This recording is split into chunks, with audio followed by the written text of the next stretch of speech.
Hello అండి. Welcome to my YouTube channel. నేను Srinivas Reddy Palem. TG policy 2025 counselling అనేది ఆల్రెడీ స్టార్ట్ అయింది. ఇవాటి నుంచి మనకి స్లాట్ బుకింగ్ కూడా మొదలైంది. సో, ఇవాళ స్లాట్ బుకింగ్ మొదలైంది కాబట్టి మీ అందరికి ఆల్రెడీ తెలిసే ఉండింటది. ఓకే. సో, ఇక్కడ మనకి ఇన్‌స్టిట్యూట్ ప్రొఫైల్ డీటెయిల్స్ కూడా అప్‌లోడ్ చేయడం జరిగింది. సో, స్లాట్ బుకింగ్ కంటే ముందే మనకి ఈ ఇన్‌స్టిట్యూట్ ప్రొఫైల్ లింక్ అనేది ఎనేబుల్ చేస్తామని చెప్పి డీటెయిల్ నోటిఫికేషన్ ఇవ్వడం జరిగింది. సో, దీని గురించి నేను డీటెయిల్ నోటిఫికేషన్‌లో మనకి కాలేజ్ ఫీజెస్ గురించి ప్రిస్క్రైబ్ చేస్తూ మనం మెన్షన్ చేస్తూ ఒక వీడియో చేయడం జరిగింది. సో, కాలేజ్ ఫీజ్ అని మనకి 39,000 తర్వాత 5,080 ఎక్సెట్రా ఉంటాయని చెప్పి మీకు ఆల్రెడీ నేను ఒక వీడియోలో ఎక్స్‌ప్లెయిన్ చేశాను. ఫీ టు బి పెయిడ్ ఇక్కడ ఇచ్చారని చెప్పాను. సో, గవర్నమెంట్ పాలిటెక్నిక్ కాలేజ్‌లో అయితే 5,080 ఉంటదని చెప్పాను. అలాగే ప్రైవేట్ పాలిటెక్నిక్ కాలేజ్‌లో ఫీజ్ అనేది ఇక్కడ చెప్పినట్టు ఈ పాయింట్‌లో చెప్పినట్టు unaided polytechnics private unaided polytechnics is as per tuition fee fixed by the government GO 38 higher education technical education department dated 30/10/2024. ఈ ఫైల్ కూడా మీకు ఓపెన్ చేసి నేను ఒక వీడియోలో చెప్పాను. ప్రైవేట్ పాలిటెక్నిక్ కాలేజ్‌లో ఫీజు 39,000 ఉండబోతుంది. అలాగే గవర్నమెంట్ పాలిటెక్నిక్ కాలేజ్‌లో యాజ్ ఇట్ ఈస్‌గా 5,080 రూపీసే ఉంటుందని చెప్పి మీకు నేను చెప్పాను. సో, దీనికి సంబంధించిన ఇన్ఫర్మేషన్ అనేది మనకి ఇక్కడ ఈ టీజీ పాలిసెట్ వెబ్‌సైట్‌లో ఇవ్వడం జరిగింది. సో, అది మీకు ఇక్కడ వీడియోలో క్లారిఫికేషన్ ఇస్తూ నేను ఎక్స్‌ప్లెయిన్ చేస్తాను. సో, మనకి ప్రెజెంట్ గవర్నమెంట్ కాలేజెస్‌లో ఫీజ్ ఎంతుంది? ఇది గవర్నమెంట్ కాలేజ్. ఇక్కడ చూసుకోవచ్చు college code, institute, place, district, region, type, minority, mode. So, ఈ ఇన్ఫర్మేషన్ మీకు నేను ఆల్రెడీ ఇంతకుముందు కూడా ఒక వీడియోలో చెప్పాను. సో, ఇదే ఇన్ఫర్మేషన్ ఇప్పుడు మళ్ళొకసారి చూద్దాము. ఈ పాలిటెక్నిక్ కాలేజ్‌కి కోడ్ క్లిక్ చేయాల్సి ఉంటదండి. సో, ఇక్కడ మీకు ఇన్‌స్టిట్యూట్ ప్రొఫైల్‌లో ఈ కాలేజ్ కోడ్ అనమాట. ఇది కాలేజ్ కోడ్. ఇక్కడ ఇన్‌స్టిట్యూట్ వచ్చి ఎస్‌జీ గవర్నమెంట్ పాలిటెక్నిక్. ఈ ప్లేస్ వచ్చి ఆదిలాబాద్. ఇది ఉన్న డిస్ట్రిక్ట్ వచ్చి ఆదిలాబాద్ డిస్ట్రిక్ట్ ఏడీబీ. రీజియన్ వచ్చి Osmania university region. Type government. Minority అయితే కాదు అని చెప్పి నాట్ అప్లికేబుల్. సో, మోడ్ వచ్చి కోఎడ్. ఇది కోఎడ్ పాలిటెక్నిక్ కాలేజ్. సో, ఈ కాలేజ్ గురించి మనకి తెలుసుకోవాలనుకుంటే ఈ లింక్ క్లిక్ చేయాలి. ఇక్కడ బ్లూ కలర్‌లో కనిపిస్తుందని సింపుల్‌గా మనం క్లిక్ చేయాలి. క్లిక్ చేయగానే మనకి ఇలా డీటెయిల్స్ కనిపిస్తాయి చూడండి. కాలేజ్ కోడ్ వచ్చి ADBP Adilabad polytechnic. College name SG government polytechnic. Co education అంటే కోఎడే. మైనారిటీ నాట్ అప్లికేబుల్ అని ఉంది. Region OU. అన్ఎయిడెడా ఎయిడెడా అంటే ఇక్కడ ఏమీ లేదు. ఇది ఎయిడెడ్ అన్ఎయిడెడ్ ఏమీ కాదు. Government college. Type of college government. Phone number 9912342026. So, మీకు ఏమైనా డౌట్స్ ఉంటే కాలేజీకి హాస్టల్ ఉందా?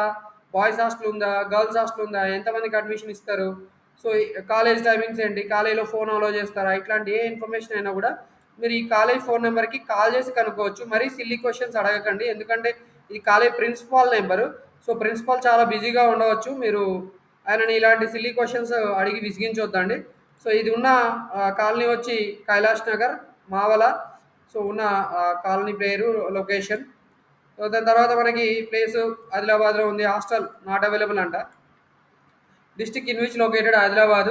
Year of establishment 1980. So, college email ID sggp026@gmail.com. Affiliated to SBTET SBTET. Okay. దీంట్లో ఉన్న branches civil engineering, computer science, triple E, mechanical engineering. ఇక్కడ ఉన్న branches. దీంట్లో ఉన్న సీట్స్ 60. ఫీ వచ్చి 5,080. ఎన్బిఏ అక్రిడియేటెడ్. ఓకే. ఈ కాలేజీలో ఏదైనా ఒక ప్రోగ్రామ్ ఉంటే దానికి NBA national board of accreditation అని ఒకటి ఉంటుంది.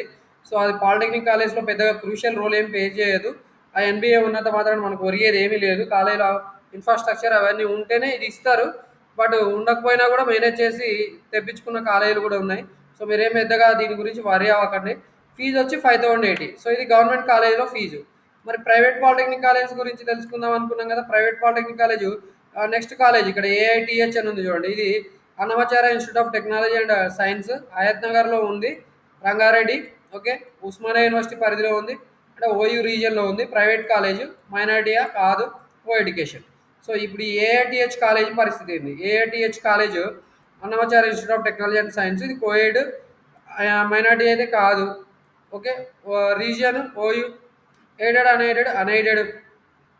Private college. ఫోన్ నెంబర్ ఉంది. సో, ఏమైనా డౌట్స్ ఉంటే ఈ నెంబర్‌కి కాల్ చేసి మీరు అడగొచ్చు. సో, ఇది యాక్చువల్ పిగ్లీపూర్ విలేజ్‌లో ఉంది. బాటసింగారం పంచాయతీ 501512 ఇది అడ్రస్. మీరెళ్ళాలనుకుంటే ఈ అడ్రస్‌కెళ్తే కాలేజ్ దొరుకుతది మీకు. హయత్ నగర్ మెయిన్ రోడ్ మీదనే ఉంటది. మనకు కనిపిస్తుంటది. ఎల్బీ నగర్ నుంచి హయత్ నగర్ వెళ్ళే రూట్‌లో మనకు కనిపిస్తది. రామోజీ ఫిల్మ్ సిటీ దాటినాక. So, Hayath Nagar mandal boys hostel facility ఉందంట. Private college hostel college fees ఎక్కువగా ఉండే అవకాశం ఉంటది. సో మీరు అది కూడా చూసుకోండి. జాయిన్ అవ్వాలనుకుంటే ఫస్ట్ ఇయర్‌లో జాయిన్ అవ్వండి. తర్వాత మాత్రం బయట వెతుక్కోండి. Year of establishment 2019. So principal AITH@gmail.com, SBTET affiliated.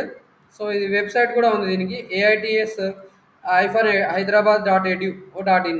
So ఇది మీరు కావాలనుకుంటే ఈ వెబ్సైట్ కూడా విజిట్ చేయవచ్చు. దీంట్లో ఉన్న branches civil, computer science, EC, electrical, mechanical engineering. Branch fees నేను చెప్పినట్టే, సో 39,000 ఉంది. అన్ని బ్రాంచెస్ కూడా 39,000 ఉంది. సో ఇది ప్రైవేట్ పాలిటెక్నిక్ కాలేజ్లో. మనకి గవర్నమెంట్కి ప్రైవేట్కి హ్యూజ్ డిఫరెన్స్ ఉంది. గవర్నమెంట్ కాలేజ్లో ఫ్యాకల్టీ కూడా ఉండే అవకాశం ఉంటుంది. ప్రైవేట్లో అయితే ఫ్యాకల్టీ ఉంటారో ఉండరో ఈ సందేహాలన్నీ ఉంటాయి. వాళ్ళని అడిగినా కూడా వాళ్ళు జాయిన్ అయ్యేటప్పుడు మేనేజ్ చేస్తారు. తర్వాత మాత్రం కాలేజీలో ఫ్యాకల్టీ ఉండకపోవచ్చు, ల్యాబ్స్ ఉంటాయా ఉండవా ఇవన్నీ కూడా మీరు అంచనా వేసుకోవచ్చు. సో కాలేజ్ వెళ్ళి విజిట్ చేసి మీరు మోసపోవద్దు. అసలు పాలిటెక్నిక్ కాలేజ్ అంటే గవర్నమెంట్ పాలిటెక్నిక్ కాలేజ్లో మాత్రమే అడ్మిషన్ తీసుకోండి. ప్రైవేట్ కాలేజ్లో మీరు అడ్మిషన్ తీసుకొని ఇంత అమౌంట్ 39,000 రూపీస్ పే చేసి ఆ కాలేజీలో అడ్మిషన్ తీసుకొని మీరు ఫైనల్గా కెరీర్లో సెటిల్ అవుతారా అంటే అది కూడా ఉండదు. డిప్లొమా గురించి నేను ఫ్యాక్ట్ చెప్పాలంటే గవర్నమెంట్ కాలేజ్ అయినా ప్రైవేట్ కాలేజెస్ అయినా ట్రూ డిప్లొమా మనకి కాలేజ్ లెవెల్లో ప్లేస్మెంట్స్ అయితే ఉండవండి. బయటకు వెళ్ళిన తర్వాత మనం వెతుక్కోవాల్సి ఉంటుంది. సో అది మనకి గవర్నమెంట్ కాలేజ్లో అయినా పెద్ద ఎక్కువ అవకాశాలు ఉంటాయి. ప్రైవేట్ కాలేజ్లో మీరు సబ్జెక్ట్స్ పాస్ అవ్వడానికే అవకాశం ఉండదు. సో ఇలాంటి పరిస్థితుల్లో మీరు ప్రైవేట్ కాలేజ్ ప్రిఫర్ చేసి నష్టపోకూడదని నేను చెప్తున్నాను. ప్రైవేట్ కాలేజ్లో పేరెంట్స్కి అసౌకర్యాన్ని కలిగించే ఎడ్యుకేషన్ మీరు చేయడం చాలా మటుకు తగ్గించుకోండి. సో ప్రైవేట్ కాలేజ్లో ఫీజు ఎక్కువగా ఉంటాయి, పేరెంట్స్కి బర్డెన్ అవుతుంది. గవర్నమెంట్ కాలేజ్లో ఫ్యాకల్టీ ఉంటారు, ఫీజు తక్కువ ఉంటుంది, హాస్టల్ ఫెసిలిటీస్ కూడా ఉంటాయి. ఏకపోయినా కూడా మీకు ఎంతో కొంత బెనిఫిట్ అయితే గవర్నమెంట్ కాలేజ్లో చదువుకున్నందువల్ల ఉంటుంది. కాబట్టి మీరు గవర్నమెంట్ కాలేజే ప్రిఫర్ చేయండి. సో మీరు government college private college fees compare చేసుకోవాలనుకుంటే సో ఇక్కడ మీకు ఇన్స్టిట్యూట్ ప్రొఫైల్ అనే లింక్ మీరు విజిట్ చేయండి. సో విజిట్ చేయడం ద్వారా మీకు ఫీజెస్ ఎలా ఉంటాయి ఏందనేది తెలుస్తుంది. సో ఇన్ఫర్మేషన్ మీకు నచ్చితే వీడియోని లైక్ చేయండి, అలాగే వేరే వాళ్ళకి కూడా షేర్ చేయండి. మన యూట్యూబ్ ఛానల్ సబ్స్క్రైబ్ చేసుకోవాలని కూడా మిమ్మల్ని కోరుతున్నాను.